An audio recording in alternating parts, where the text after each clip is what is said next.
Have you guys ever seen one of those advertisements asking you all to donate money for those in need? Well, I have. My name is Thales, and today I'm going to be talking about changing habits and consuming less meat products. The reason why we're talking about this today is because that is one of the reasons why people go hungry, and it's something that could be avoided by change of habits of those consuming those products, which is you guys. So today we have a few learning objectives, right? Today's learning objective is finding out the reasons why you should change your habits, right? You should be well informed. You're not just going to change your everyday life for no reason, okay? The second topic is that you want to learn what are the resources that are spent by growing those animals and by creating those meat-based products or just animals in general, right? And the third thing, and it's something that a lot of people don't think about it, is that any product, anything you purchase has some sort of influence into greenhouse gases, right? And animal-based products are also one of those things. So you should think about that, right? But again, the main issue that I want to focus about it is you learning everything and changing habits and lifestyle, right? The reason why you're learning about today's topic is because I want you to learn about how much resources animals consume. I also want to tell you guys that there is not enough resources for everybody, so we should keep that in mind. And how important greenhouse gases are. So moving to our first topic, there is not enough resources for everyone, okay? The population has more than doubled since the 1970s. In 1970, we had 3.5 billion people, and in 2013, we doubled that with 7 billion people, according to World Bank.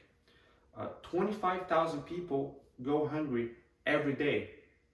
Hungry is responsible for more deaths than HIV, AIDS, tuberculosis, and malaria. So if you think about that, it's crazy, right?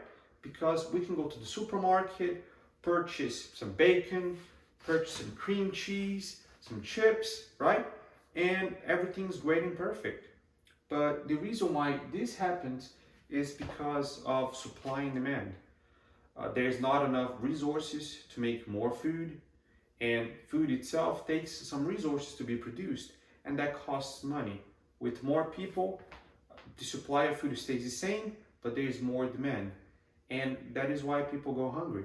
And it's why we should consume less animal-based products in general, okay? And you will see why. And the main reason is resources.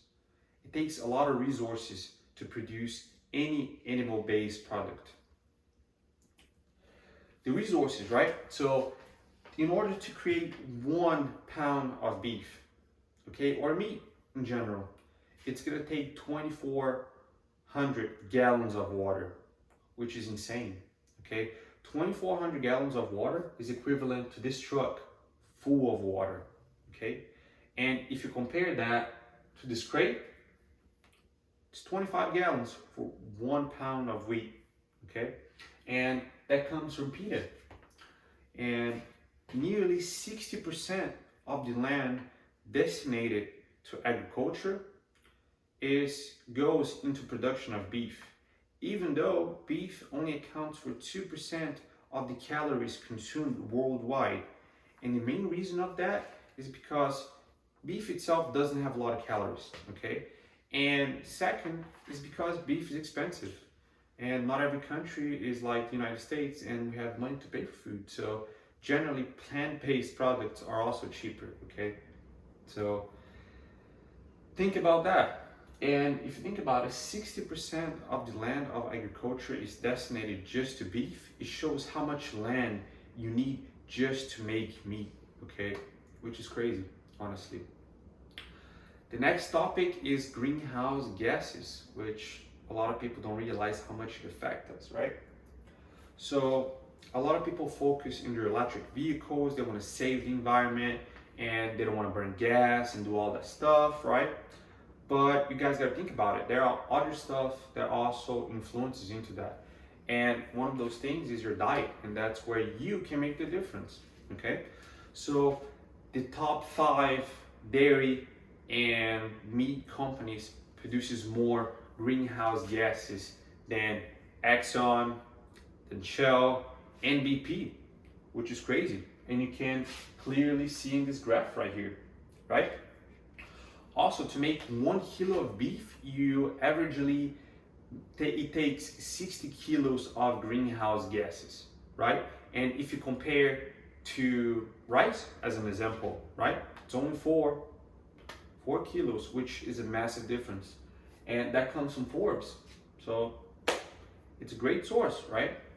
Another thing is that not every single greenhouse gases is the same, right? So you have carbon dioxide, carbon monoxide, you have methane, and methane is very good into absorbing heat, okay? So it goes to the atmosphere and is 25 times more efficient into absorbing heat in the atmosphere than carbon dioxide.